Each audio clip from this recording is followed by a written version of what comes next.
How's everybody doing today? Last video, we talked about the breakout player that I see for every team in the Eastern Conference, and today we're going to do that for every team in the Western Conference as the NBA season is officially started. We're going to go in standings order from the 2023 season, so we'll be starting with the 1 seed and reigning champions, Denver Nuggets. The reigning champions lost two wings who played serious minutes in the postseason, Bruce Brown and Jeff Green. They kept their starting lineup of Jamal Murray, KCP, MPJ, Aaron Gordon, and Jokic intact, but they're really lacking in the depth department. They're going to need someone to step up, and I think Christian Braun will be that guy.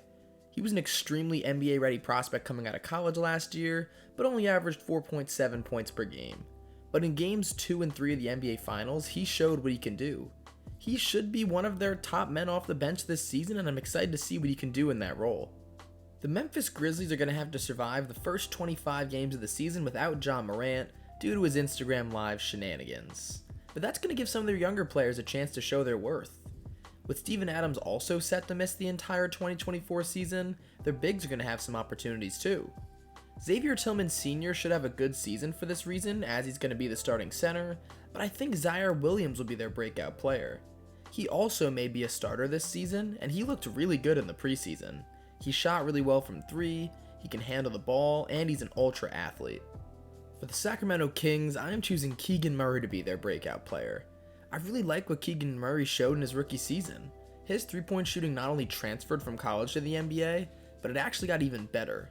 He shot almost 42% from 3 last year, which you love to see out of your power forward in the modern era.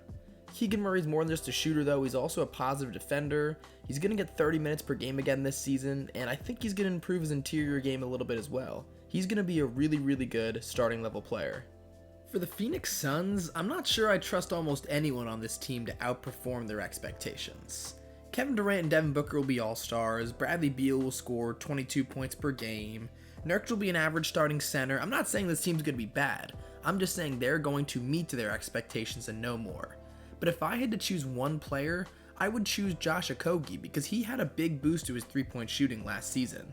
If he can do that again and get up to maybe 35% three-point shooting with his already really good defense, he's going to lock up that starting small forward spot and have a good season. For the Los Angeles Clippers, I absolutely love Bones or Nashawn Highland as a breakout player.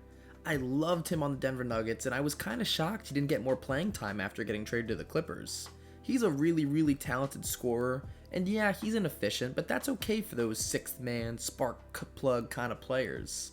I also think he's underrated as a passer. He really reminds me of like a Lou Williams type player. I think if he can get his splits up to 43-44% from the field, he can be a legit 6th man of the year contender. Jonathan Kuminga at 7'2" is going to be a problem. In all seriousness though, I think Jonathan Kuminga is prime for a breakout campaign in 2024. I mean, just look at his preseason stats, he was a dog. 15 points per game is very realistic for Kuminga, as he should continue to develop as a young 3-level scorer.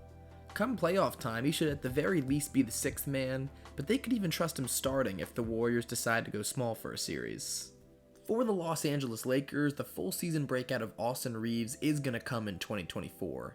I know he kind of already broke out in the second half of 2023, averaging 17.5 points and 5.5 assists per game after the All-Star game, but there's definitely some people who are still skeptical of those numbers.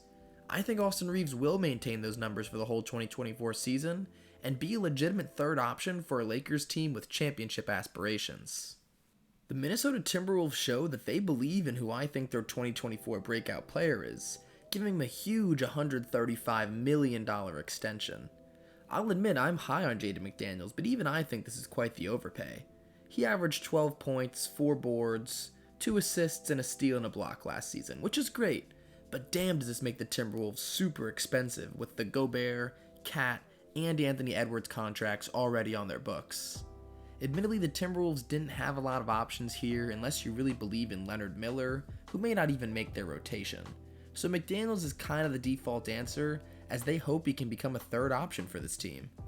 For the New Orleans Pelicans, I was originally going to say Trey Murphy III would be their breakout player, but with him likely out until December with a torn meniscus, I'm going to hold off on him despite the fact I still think he'll be really good like he showed at the end of last season. Instead, I'm going to go with Dyson Daniels. I think he's a much clearer shot at real rotational minutes this season, and I think he'll take advantage. I think he has the skills to be just as good as a Josh Giddey, and while he won't immediately be that good this season, I think he can put up some nice stats and help take the load off of an aging CJ McCollum. What a future the Oklahoma City Thunder have with Shai Gilgeous-Alexander, Josh Giddey, Jalen Williams, and Chet Holmgren, and that's not counting the 25 firsts they have next year or whatever it is. For their breakout player though, I'm actually gonna choose Chet Holmgren, and yes, I know he's a rookie technically, but I think he's gonna surprise a lot of people. I think the Rookie of the Year race between him and Wemby is gonna be a lot closer than people think, and even if Wemby wins it off hype alone, I think he could average 16 points, 10 rebounds, and 2 blocks per game this season if he can stay healthy. Him overperforming the general public's expectations is exactly what a breakout player is, so he's my choice. I really like the fact that the Dallas Mavericks went out and got Grant Williams this offseason. After trading away Dorian Finney-Smith in the Kyrie Irving trade, their defense and three-point shooting as a team really struggled. Grant Williams can give you those things back. His stats may not pop off the page this season, as Kyrie and Luka will do the brunt of the scoring, but his play will be vital to whether the Mavericks can rebound from a disappointing 2023 season. It's weird to call this guy a potential breakout player, but after his 2023 season it seems fitting.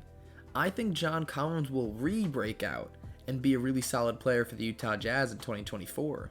He was a 20-10 guy for the Hawks literally just a few seasons ago, and it's not like he's not in his prime anymore or had some terrible injury.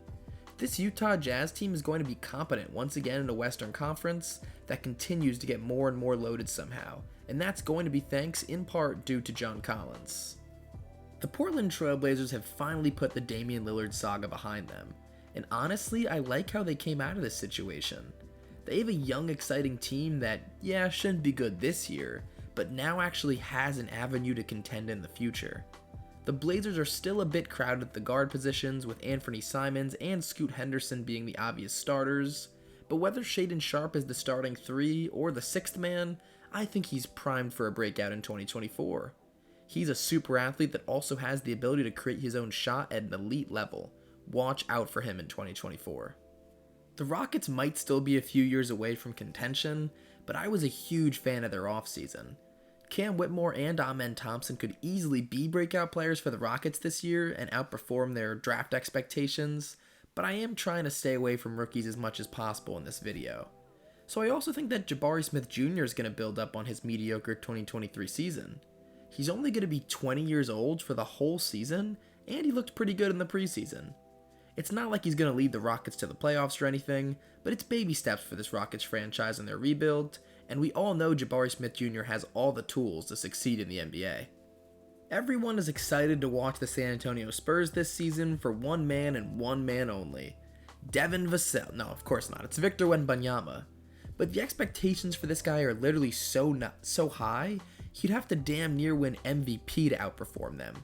You can literally bet on FanDuel at plus odds for him not to win Rookie of the Year.